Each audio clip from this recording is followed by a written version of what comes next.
ThisIs50.com. Esso and Heineken in the set, man. We got Young Smilez representing Pensacola, Florida. I got that accurate. Yeah, that's right. Pensacola, Florida, the 850 Big Florida boy. Before we get started, I got something for y'all. You know, I got my hit record called Hennessy out. So in honor of that, got the Hennessy bottle. I'm gonna pour on some virtual shots. Yo, Roy Jones from Pensacola, right? Yeah. I'm familiar with the 805. You know, for some strange reason, that area don't, in my opinion, don't get hit by hurricanes a lot, like other parts of Florida. Yeah. So every time there was a hurricane, I would always go to either Tallahassee or what's the military town that's over there? Yeah, you got Mobile. No. It's in Florida. What's the military town? I should know this. It's Tyndall Air Force Base. It's right before Pensacola. Fuck, I can't remember. Yeah, Mobile, Gulf Shores. That's further west. Milton. That's where all the white people used to shoot their MTV. I'm trying to think. What? Perdido? Huh? Not Perdido. Nah, it's so you know that MTV used to shoot a lot of spring shows over there. Man, I'm drawing a blank right now. Dude, I just named everybody I can think of. Yo, it's Pensacola. It's right in between. Pensacola, Tallahassee, Gulf Shores. It's a big city, B. It's Jacksonville? No, Jacksonville's far east. How many places like Dumb's closest of Gulf, or it's like Mobile? Mobile's past Pensacola. Oh my God, I gotta hit this nigga. But yeah, it has an 805 area code. But Young Smilez, Pensacola, man. Ocala. That's further down. Okay. That's like almost. No. He said 850, not 805. I don't know. I really don't know the zip codes. I'm just calling the cities out. Nah, but Esso been way more places than the average dude. So yeah. Them cities be hitting him real different. Yeah, for sure. Smilez, how you feeling, man, in this climate, this music business, man? Man, I'm feeling amazing. I've had many ups and downs like many other artists have had or can attest to. You know, a lot of things back and forth from having to let go of managers to having situations with different record labels and stuff like that. It comes with the territory, you know what I mean? So it doesn't really affect me. I know what it takes, and I know what it takes to be successful, and I'm willing to, you know, make that happen no matter what happens. You know, bad things happen all the time, so you just got to keep it rolling. That makes sense. So what's your secret that you still making moves through COVID? Because, you know, COVID's up and down or whatever. Right. But what's been your secret? Because it's a lot of rappers, singers, whoever that's been trying to do something that stalled out in COVID. My secret is my team, man. Shout out to OC, my publicist. Yeah. OC. We've been really targeting hitting everything digitally. You know what I mean? Everything digitally we can do. We've been doing it. We just accomplished You Got Me Verified. We've been working on my whole campaign as far as, you know, music video, blog placements, interviews, whatever we can do to keep the ball rolling until outside is, you know, survivable, whatever you want to call it. We just been attacking digitally in every way that we can possible. So I think that's how we've been really, not even just staying afloat. I think that'd be a bad word, but just really keeping the campaign pushing and keeping it moving. Keep it going. What's something digitally that really was profound to you that you like, yo, this is part of my stability now. No matter what happens moving forward, I need to do this all the time? For me, I think it's my content. We've been putting a huge stress, a huge emphasis on content, and not only just with my music related stuff, but showing my personality through my page and showing who I am, because people just don't want to know, oh yeah, we listen to your music, but who is Young Smilez? What does Young Smilez represent? What does Young Smilez like to do type stuff? So we've been diving more into that as far as, you know, I like to make jokes. I like to think that I'm funny. So I do some comedic stuff, you know, through TikTok, and I'll post it on my Instagram. Or, you know, I work out a lot, so I'll post videos of me working out and stuff like that. Or me with my dog, or me hanging out with my family. Like, not just me in the studio or doing music videos. So we try to incorporate me as a person more so than just me as an artist. How you like that side of it? Because we're actually doing the same thing with our own campaign. You know? Okay. So, you know, what we're doing mainly is the same thing that you're doing, but we have a platform. Right. How do you like putting your life out there for your fans or your people that are following you to judge you? I think it's cool, and I know judgment comes with everything, and people are always going to have opinions. Like that's how it is. But I enjoy it for myself, so I know that other people enjoy it. But personally, I like to do it, so I do it. I'm not necessarily doing it for anybody. I just think it's cool, like, you know what I'm saying, to show that aspect of myself. And I think people are really taken into it. Like, I've seen my engagement, you know, people commenting and stuff. So it's super dope to me. I really like it. And I'm going to continue to do it, you know, as I grow as an artist. I actually like it too, my dude, because I actually work out a lot. I do a lot of biking. And I do cooking. I got a garden and stuff like that. So people told me the same thing, that we got to showcase our stuff on the gram. But it's, you know, it took a little step for me to take to be comfortable with doing. Right. And it's dope though, because it shows you're a versatile person, which a lot of people are, but they just don't see it. So you're actually a real person is what they right. You're not just what you do. You know what I'm saying? You are somebody. So yeah, I enjoy it. I'm glad that the OC implemented that into, you know, the campaign. And I think it's made a huge difference for sure. All right. Are you still based in Pensacola? Or you in from Florida, but you know, I dibble and dabble. I'm in Atlanta a lot. Because go ahead. I'm sorry. No, from what I've seen, and like Esso has always said, whenever the shift of music starts landing, that's where people got to move. And you know, I think naturally any down south artist, because you know, Dolph lives in Atlanta, Boozy lives in Atlanta. These are all dudes that's not from Atlanta. You feel me? So it's just like how New York. I think Atlanta's the down south New York where people just have to gravitate to really extend their career. So that's why I asked you. No, 100%. I moved here because of my ex-manager was like, yo, you need to be in Atlanta. You need to be in Atlanta. I was actually in school because I just graduated from University of West Florida.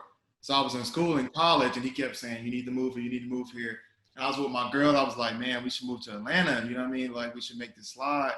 And she's like, okay, yeah, let's do it. So, you know, I ended up doing it. And I think it was a great decision because, like you said, it's so important to be in, like, a hub. Like, New York's a hub. LA. LA's a hub. Miami's a hub. They all are music hubs and places for opportunity. So that's why I moved here. And I think it's been very successful so far. So I'm excited. But I'm curious to know, why would you choose to go to Atlanta and bypass Miami? Bypass Miami, realistically, cheaper. Wow. Okay. In my opinion, I thought it was cheaper. I actually thought that you was gonna say that there's more of a melting pot in Atlanta, because there's a lot of people. See, I feel like people move to Atlanta because it's a centralized place, right? True. You get there from North Carolina. You can get there from South Carolina. You can get there from Memphis. Yeah. You know what I'm saying? And you can get there from Florida. And all those places are musical places where you got the Baby, you got Yo Gotti. You know what I'm saying? So I feel like that it's a good meeting spot, because every person that we do this show with, when they always want to get up with us, because everybody wants to get up with us. Oh, when you come out, blase blah, come and rock with us personally. Yeah. Every time they say, meet us in Atlanta. Swear to God. That's true, because my home is only like 4 hours from here. So that is very true. That was also a big decision, you know, in moving here, because Miami's pretty far. I know that. In Atlanta?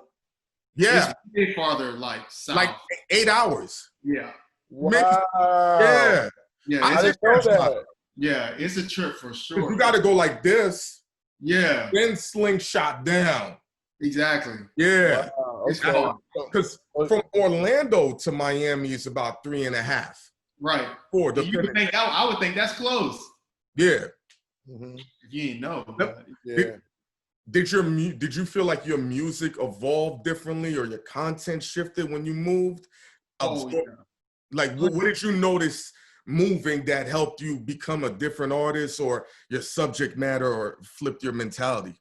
I think being around other creative people and people doing the same type of things that I'm doing, and the people you can network with and you meet, like, because Atlanta is a place where you could be sitting in the house and somebody say, hey, so-and-so is having a listening party tonight, pull up, you know what I mean? Yeah. So you just do that. It's not a lot of places you can do that. And Atlanta is one of those places you can 100% do that. And you can, like, I went to a music video and Future was shooting a music video with some people, like, and we were just there, you know what I mean? Like, you can't do that anywhere else. But in Atlanta, I think it's so much easier to network, so much easier to meet influential people in this city. So I think it definitely affected my music, and it's helped me elevate, So and you listening think to that, my old stuff and to listening to what I'm creating now. So I think that's super important. Yeah. so you feel like that because you're around people that can put you in position, it changed your total vibe. So you being down in Pensacola, right? Because there's people that write, and I'm just curious about this because it affects me that way. But you're the first person to say this. It's like when we're working and we're in a zone and we go to certain places, it just sets my vibe up. It makes me want to work more. When I go to California, it just instantly, for some reason, the vibe out there makes me want to work. So you think that the vibe in Atlanta is different because it's not a lot of red tape and it's music executives there that can put you in a good position? Right, exactly. And that's exactly what it is, because the way I like to relate to it, because I was a big sports guy, I played football. When LeBron is going up against Kawhi Leonard, they're gonna elevate their game. Why? Because you got it's competitive. You want to elevate yourself. You want to make sure that you're at the top of your game. So I think being around people like that who are already at that level, you can only say to yourself, okay, young Smilez, what you need to do? Like, let's turn it up. Let's meet them. Let's meet them and let's beat them. So I think that 100% makes a huge difference. Even when I went, like you said, even when I went out to LA, just the feel, the vibe of the place was just like, man, like, this is where I want to be. Like, this is what I want to be doing. So I think that 100% has influenced my music so much for the better, and it's just made me a better writer, a better artist, just a better all around when it comes to music. You mentioned something earlier when we started off this conversation between the three of us about, you didn't like how, paperwork, labels, things of that nature. And as now we're able to, control our own destiny as artists, as creators. What are some things that you won't allow to compromise your creativity as an artist and as a thinking person in this industry?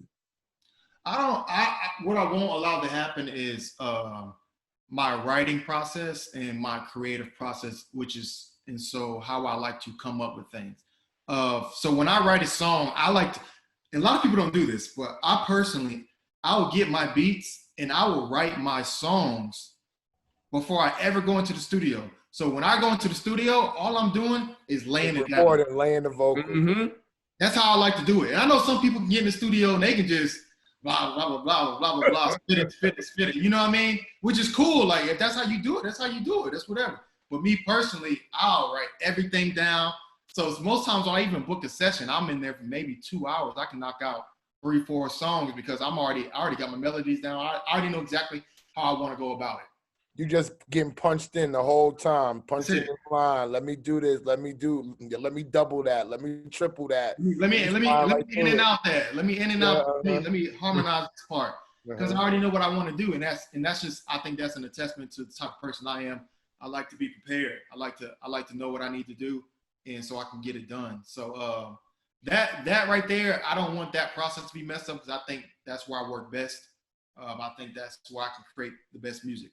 And as far as my creative process and my music videos, I always envision with my eyes open. I envision how I want things to go. Like with my Hennessy music video, I basically told my video guy exactly what I wanted to happen. And that's not to go to say that I don't want other people to chime in, because I'm always open to opinions, because like I said, with different people, different creative minds, they can think about something that I personally wouldn't think about that could be cool or that could add to what we're already doing. So I definitely allow for that space for people to be like, what if you put the Hennessy bottle in that corner and, y'all do this, or, something like that. So I definitely allow that to happen. But as far as two things that I just don't want to be affected, if and when, I sign a record deal, is I still want to be allowed for that creative process to really make what I want to come to life, make it happen, make it really come true. One thing, don't say if, always say when. When, gotcha. Say if. Two, when you get your power, so I'm just gonna put you, I'm gonna envision you in a good position. Okay. You get your power, you get your record deal, you get your money, you get your single. What's one thing about the game that you've seen so far that you would like to change? I don't like how much people talk, like over social media and all that. Like, that's not me. I'm completely out of the mix. You know what I mean? I just want to be successful, do what I need to do for myself and my family, and just really, stay out of the wind. Anytime I want to be in the public eyes, if it's for something great. I like to envision Drake. I think Drake does a great job with that. Only time you really see Drake in the press is if he's getting. Drake does beefing now. Okay, but don't say that. Rap beef. Drake does do beefing, but you do realize that they go back and forth, and that beef actually brings them notoriety and fans. True. Because people start to pay attention. So it's a double-edged sword as well, because right now, all this is, when you got good music, you're in a popularity contest, right? Exactly. And what that popularity contest means, some people have money to gain popularity. Some people are hooked up with a rapper or a singer to gain popularity. You might sign with the right label, blase blah. You know what I'm saying? But understand that some of the things that you doing in this game, you might not want to do to get to where you gotta go. You know what I'm saying? Speaking of, go on, hon. No, to add on to what you're saying, because Esso has worked with so many legendary R&B singers, so all of them active at this point too, all of them relevant. And one of the things he always used to encourage artists to do, and you just mentioned that, so I want to get your perspective on this. He always said, no matter how creative you are, don't be against somebody writing a song for you. Okay. So when you mention your writing process, would you be against somebody writing a song for you, giving their perspective on how they look at Smilez, young Smilez from Pensacola, to get your visions across? I would not be opposed to it. No. I would look forward to hearing it. Look forward to see how they approach the song, because I say this all the time. You can give 5 different artists the same beat, and they're gonna come up with 5 different records, 5 different melodies, 5 different ways, and it could be in a way that I never thought to go about the song, and that could be really cool. Like, I'd be open to that. You know what I mean? So I think that.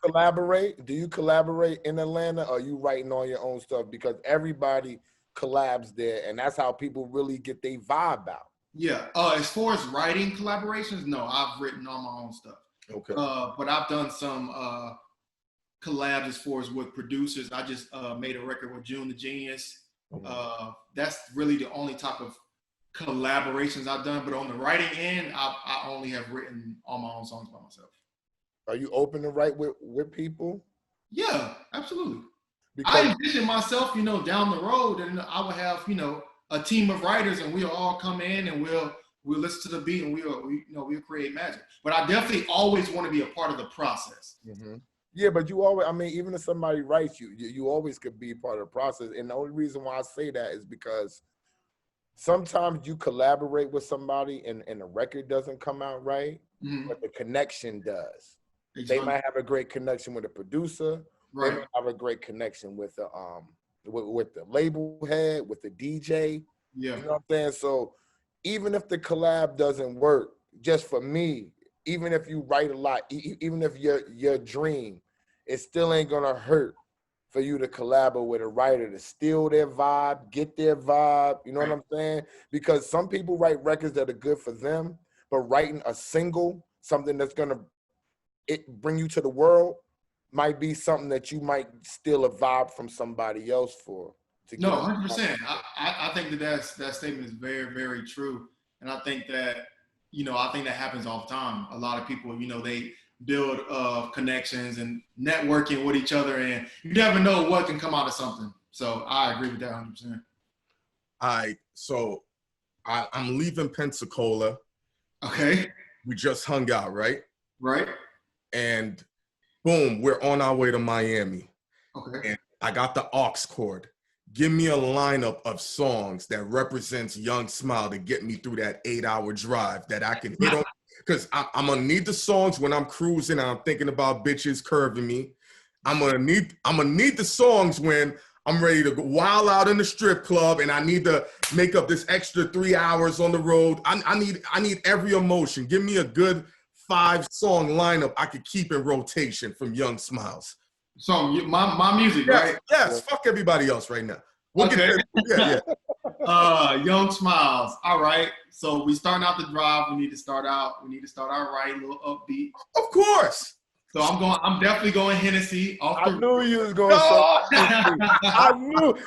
Yo, bro, I'm a mind reader. I'm like, yo, he going to say Hennessy to start it off with. Because you starting out the drive. You got to be hyped. You got to be lit. Why we starting off with Henny, though? What's the mentality behind that one? Let's go. Because Hennessy is just like, how you just get on the road. You like everybody talking in the car. Yeah. Hennessy's the perfect record if you're playing in the background. Okay. Singing it, driving. Okay. Next up, all right, we're going to hit him with Youngin'. Youngin' is my rap record. That song is still upbeat, still rap, still getting to it. You still vibing on the car ride. I think I will start the transition on the third song. We're going to go to True Story. True Story is still rap, a little bit slower, but still hits hard. And then from there, I think we would go to What You Know About Love. Now, What You Know About Love is just a totally different record. It's more of a singing record. It's more of a sing-along car ride record. Everybody can sing along. That's when, niggas start going to sleep and the driver got to stay awake. And it's like, all right, let me think before I fall asleep. All right, cool. Exactly. And then while everybody is asleep, we got to play that Me Versus Me. That's off my album, Broken Promises. That record is silly. Like, it's very slept on, in my opinion. And it's also one of OC's favorite records off my album. So y'all definitely check that out whenever you get a chance. But that would be my starting 5 for the car ride for sure. Do you vibe with any DJs yet? Do you got some in pocket? Do you rock with any? Rock with any DJ Chubb. He used to be the DJ for YK Osiris. Okay. I don't know if they still work together, but me and him are pretty close. I just connected with DJ Waffles. I'm familiar with Waffles. We're supposed to be setting up something soon. I don't know if it's an interview or I don't know. I'm not sure what it is. He's an influencer, yeah. Yeah, we're supposed to be connected soon. But really just those two. I've only really connected with DJs. I want to tap more into that. Bro, that's key. Yeah. Okay. So once you do your run with the PR like you doing with us and you going digital, you can still go digital with the DJs because they're all playing music on lives. Right. And that's going to be key. You want to build a relationship with the DJs, my guy, before you get your deal. Gotcha. Yeah, because to add on what Esso said, we had spoken with YFN Lucci. And matter of fact, it was Waffles that told us the story. YFN was doing a party. Okay. And it was only for the DJs. And every DJ that came in, he gave them a platinum plaque, and he gave them a whore, and I think he gave them a bottle. Real shit. He gave them a whore? Yeah.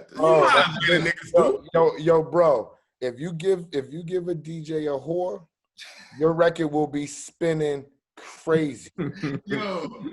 Okay? I mean, I'm just keeping it real. Tell OC to get the thoughts on deck, you heard? Because if OC got the thoughts on deck, you can take the thoughts to any state, any DJ around, and they gonna respect the game. Yo, homeboy, what's up? I'ma leave this with you. Mm-hmm. Paid for. Guarantee you before you get out the building, your record is on, son. It's facts. And, Never thought about it. You know what we call that? He coined the term currency. Marketing 101. Yes. Right. Yeah. I'm notating all of this. Like I'm taking it down. And trust and believe. This is shit we continuously practice. Yo, bro, it's the biggest currency. When people ask you for money, they'll ask you for money, they'll ask you for clothes, they'll ask you for this. Anything, liquor, if you have a pretty broad with you and you say I'm leaving this with, and they easy because in New York, you can just pay for one and take her with you, right? I ain't know. Yo, that's for Heineken right there. That's for Heineken. Yo, Han, when I leave him and we doing business and I get up and the girl stays and Han looks at me and says, well, why she staying? That's for you. All right, then. All right. Anything you want to be done. Homie's gonna be like, yo, bro, you the realest of all times. Yo, your record's on. It's on the mixtape. I'm gonna hook you up with my man to do the blogging. You the realest. Mm-hmm. And any chick that be fronting on the pussy, but she still want to play close, you just say, all right, your currency now. Come with me, baby. Who did I gave one chick away to he's in a relationship. I can't say his name. I gave mad chicks away, bro. Yeah. Your girlfriend's friends, they're eligible too. They got vaginas. They like guys too. Give them away. Yeah, she's single. Let me hook her up with something. Exactly. Yeah. She don't know she's being transferred over. Yeah, you ain't gotta tell her. You know what I'm saying? Just, you know what I'm saying? That's for you. Yo, that's facts though. Like, oh yeah, we've been doing this. Heard of that. You're from Florida, and I lived out there for 3 years, and you're talking to two sports fanatics, so I know football is religion over there. I think at one point, 30% of the NFL is either from Florida or went to school in Florida. Oh yeah. Yeah. We So put out the best. So that's what I want to talk about. So who are some of your most influential football players, ones you looked up to, part of your starting lineup? You know what I'm saying? To me, Deion Sanders got to be top 3. I know you're younger than us, but he started off the hip-hop Atlanta era to me. Yeah, prime time is, all at the top. Prime is number 1. He said top 3. Prime is number 1, bro. Prime did it different for sure. Yeah. Man, I piggybacked because I played running back, so I used to watch players who kind of modeled, my body type and how I played. So I looked at the little guys because I'm the shorter guys like James White, Darren Sproles, or Devontae Freeman. You know who he reminds me of, Esso? I never seen him play. He probably would have played almost like Warwick Dunn. Yeah, like Warwick Dunn. Yeah, you remind me of Warwick Dunn. Yeah, Warwick Dunn was nice though, and Warwick Dunn was better than Knight. That Warwick Dunn was the truth, God. Yeah, he could play. He could play. Seminoles. The Seminoles was turning them out back then, B. FSU was crazy then too. Oh, what? They were top. They were just top. Top. Sure. As far as musically though, right? Who's your dream collabo? Producer and artist. What'd you say? Say that again. Producer and feature. Dream collabo. Producer. I really want to work with a Hitmaker. I like his stuff. Oh yeah, Hitmaker. Young Bird. I call him Young Bird, but Hitmaker tight. Yeah. That's a cool nigga, dude. He puts on a lot of fire. He dope. He gave away a lot of thoughts too, B. Oh yeah. Oh yeah. I've been around him. Yeah. I met him over 15 years ago. When he was Young Berg. Yeah. He cool guy. Yo, I met him before he even had the one-hit single with the guy. You know what I'm saying? So he was just a singer-songwriter running around with Faith Evans. Believe it or not. Really? Yes, 15 years ago. I actually managed Rock Wilder back then, Rock Wilder and Maya and shit like that. Okay, oh yeah, dope. Okay, bet, yeah. Well, no, yeah, Hitmaker, man, and artist. So I only can choose one? Double your it dream up. collabo. If you have two in your dream collabo, what I'm looking for is your dope. Yo, this is the song that I want to do, and I gotta have this producer, and I gotta have this person on it with me. If it's two people, let it be two people. Let's get it. Man, I really want to work with Don Toliver, man. Word. I think he's really dope, bro. Everybody's talking about Don Toliver right He now. slept on, man. His music is different. It's very different. It's not, you know, everybody says when you come into the game, make sure you have your own sound. I've heard that a million times. Make sure you have your own sound. He definitely got his own sound. He has his own sound. And he ain't even really tipped the iceberg, in my opinion. I listened to his whole album, and I don't do that for everybody. And I was like, man, this kid is nice. And you know, Where's he from? Where's he from? I don't know where he's from. I know he signed to Cactus Jack. He's with Travis Scott and them. Okay. I was about to say he got a different vibe, like how Travis Scott came on. And I didn't even know they were signed together, but now it makes sense. It makes perfect sense. I think it's so cool because when you have such a unique sound and you put out quality, good music, I believe that the sky is the limit for you. Just like Travis Scott, he came into the game and he just completely, you know, re-innovated what auto-tune is, you know, and what you can really do with it. He created his own sound. And I think Don Toliver has that. Now, another artist, or maybe even group, because I listen to all different types of music. I don't just listen to rap. For it. So do I. I really want to work with the Imagine Dragons, man. I think, yeah, they because I dab in pop, like I dab in pop a lot. I really want to work with them. But this is my thing. Listen, hear me out. When you walk into Target, who you hearing? Imagine Dragons, pop records. You hear pop? You're gonna hear pop records everywhere you go. Target, restaurants, elevators.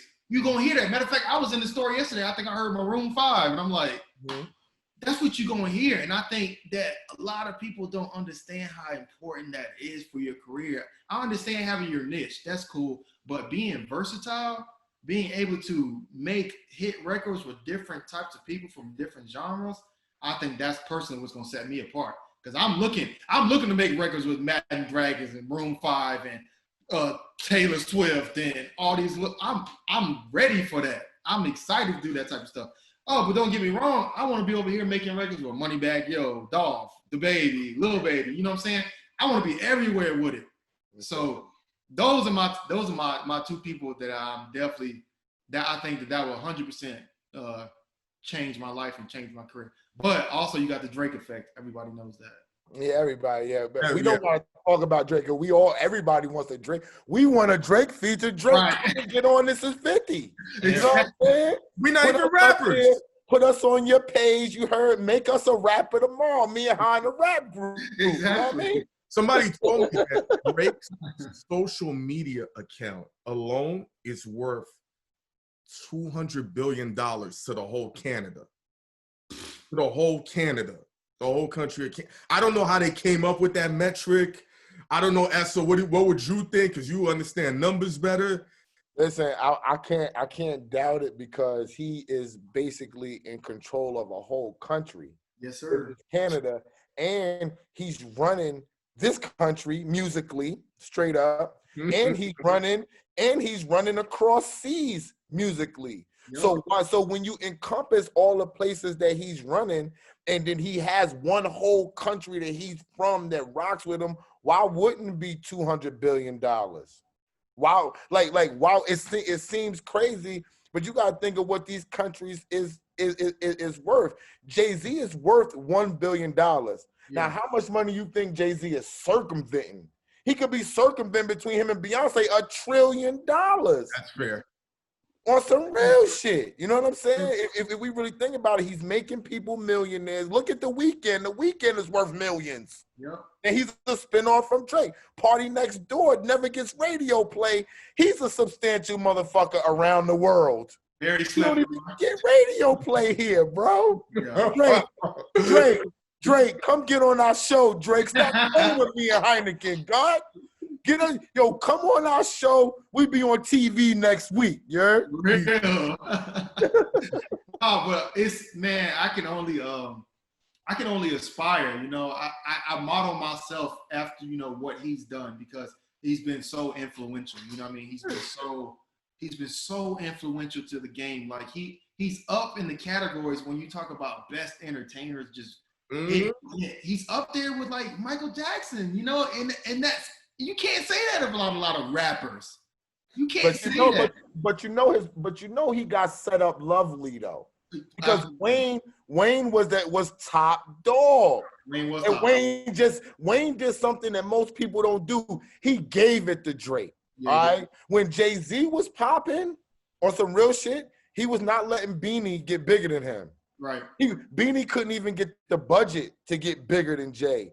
Yeah. Wayne let it happen. He did. Yeah. Which is very, very rare. You know what I'm saying? That's love. That's genuine. That's foundational. So remember that key when you setting your game off. Absolutely. If somebody comes to sign you, because it's a couple ways to get signed: straight to the label, do your own thing with your production company, or you sign to a rapper. You know what I'm saying? A rapper, singer, whoever got power.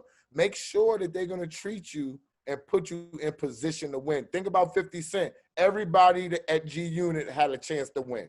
Right. Everybody. You know what I'm saying? That's why you sign with somebody, because you're going to get a chance to win. Exactly. You got to remember that foundationally and moving forward when you're ready to sign on a dotted line. That's what we talk about all the time with my team. We talk about, because we in the process of doing some stuff with labels. And I just, I say to her, I just want to be somewhere where I'm taken care of, where I'm a priority. I don't want to be signed and then put on a back burner, or signed and, nobody really want to do anything for me. So I just really wanted to make sense. You know what I mean? So I definitely agree with what you. Can I tell you the key to that? Because I know Hein's going to jump in and he's going to round us up.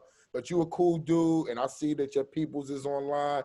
The key to ensuring that you're going to be taken care of, the label's not going to do it. It doesn't matter what they tell you. Mm-hmm. All right? So even when you leave out there and they bust you a check, it's bullshit. How you protect yourself is when you sign your deal, you ask them for a discretionary fund.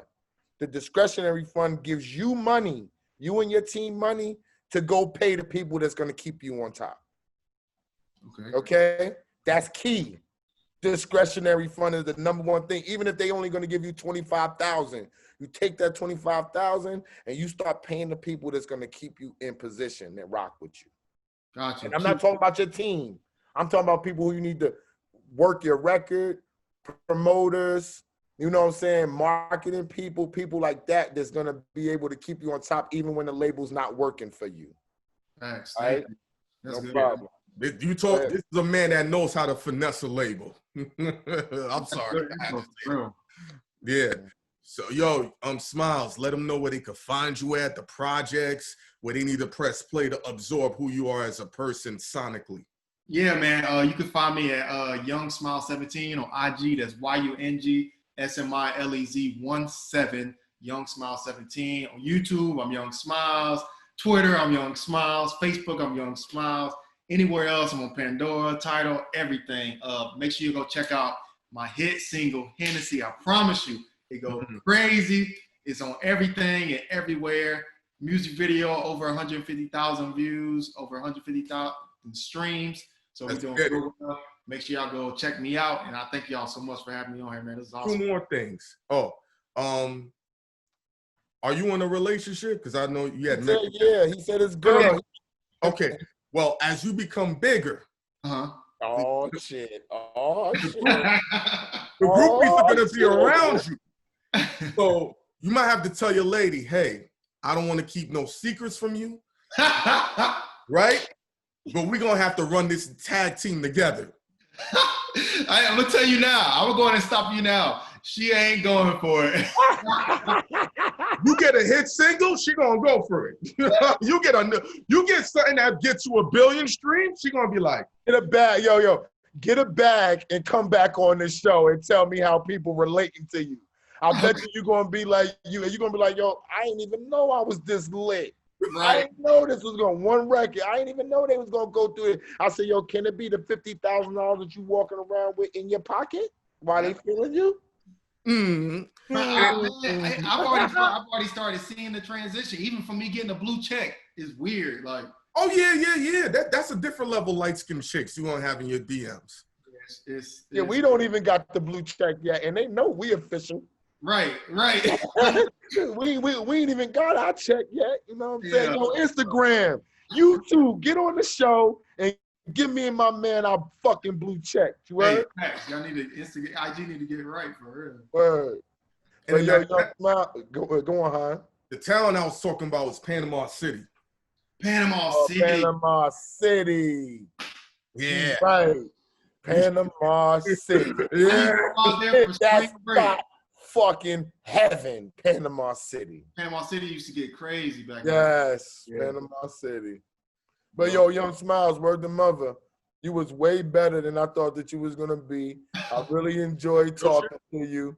Yo, word to mother, like some people you gotta pull teeth and you don't know what you're gonna ask. And I try to keep it we try to keep it, whereas we know what you got going on, but we don't know what you got going on. So we can ask you the questions that people want to know. Right. Gotcha. So we really appreciate you rocking with us. If you writing, we gonna sing you some beats. I follow you already. Okay. I'm gonna sing you some beats. Maybe you could write some hits and I can put it out to some people. We can make some money. Easy. I get it back to you probably in 2 days. All right, fast. I like that type of work. Yeah. Young Smilez, this is 50, yo. We out.